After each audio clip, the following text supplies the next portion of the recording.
ഓം നമോ ഭഗവതേ വാസുദേവായ. ഹരിനാമകീർത്തനം.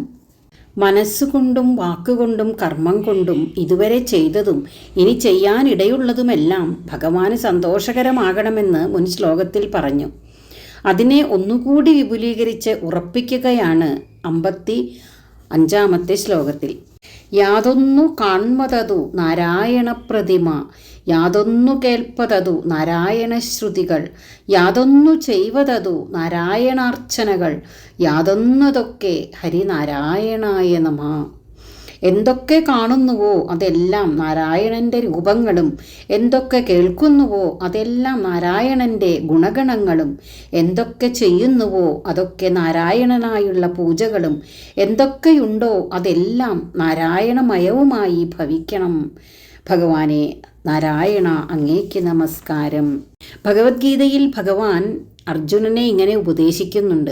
നീ എന്തു ചെയ്താലും, എന്തു ഭക്ഷിച്ചാലും, എന്തു ഹോമിച്ചാലും, എന്തു ദാനം ചെയ്താലും, എന്തു തപസ് ചെയ്താലും അതെല്ലാം എനിക്കുള്ള അർപ്പണമായി ചെയ്യുക.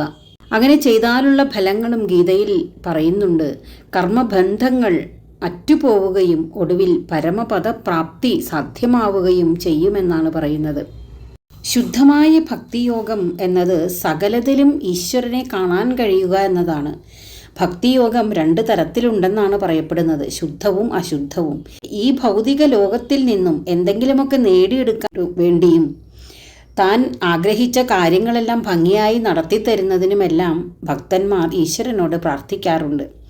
ഇങ്ങനെ ഫലം ആഗ്രഹിച്ചുകൊണ്ടുള്ള ഭക്തി, എന്തിനേറെ മോക്ഷം ആഗ്രഹിച്ചു കൊണ്ടുള്ള ഈശ്വരഭജനം പോലും അശുദ്ധമാണ് എന്നാണ് പറയുന്നത്. എല്ലാം ഈശ്വരമയമായി കാണാൻ കഴിയുന്ന ഒരു അവസ്ഥയിലേക്ക് ഒരു ഭക്തൻ ഉയർന്നാൽ അവന് പിന്നെ ഒന്നും ചോദിക്കാനും യാചിക്കാനും ഒന്നുമില്ല. കാണുന്നതെല്ലാം ഈശ്വര പ്രതിരൂപങ്ങളും, കേൾക്കുന്നതെല്ലാം ഈശ്വര കീർത്തനങ്ങളും, ചെയ്യുന്നതെല്ലാം ഈശ്വര പൂജയും, സർവവും ഈശ്വരമയവുമായി അനുഭവപ്പെടുന്ന ഭക്തൻ്റെ മനസ്സ് സർവാത്മഭാവത്തിൻ അടുത്തെത്തിക്കഴിഞ്ഞു. അവൻ്റെ മനസ്സ് പരിപൂർണമായും ശുദ്ധമായി കഴിഞ്ഞു. അവിടെ ഫലേച്ഛയുടെ ഒരു കണിക പോലും ഉണ്ടാവില്ല. ഞാൻ, എൻ്റേത്, എനിക്കുള്ളത് എന്നിങ്ങനെയുള്ള ചിന്തകളോ എൻ്റേത് നിൻ്റേത് എന്ന ഭേദബുദ്ധികളുമെല്ലാം നിശേഷം ഇല്ലാതായി തീർന്നിരിക്കും. പിന്നീട് ആ ഭക്തൻ ഞാനും ഈശ്വരനും ഒന്ന് എന്ന ആത്മസാക്ഷാത്കാരം എന്ന ഒരൊറ്റ ലക്ഷ്യം മുന്നിൽ കണ്ടുകൊണ്ടുള്ള യാത്ര തുടങ്ങുന്നു. നാരായണ, അങ്ങേക്കായിക്കൊണ്ട് നമസ്കാരം. യാതൊന്നു കാൺമതതു നാരായണ പ്രതിമ, യാതൊന്നു കേൾപ്പതതു നാരായണ ശ്രുതികൾ, യാതൊന്നു ചെയ്വതതു നാരായണാർച്ചനകൾ, യാതൊന്നതൊക്കെ ഹരിനാരായണായ നമഃ.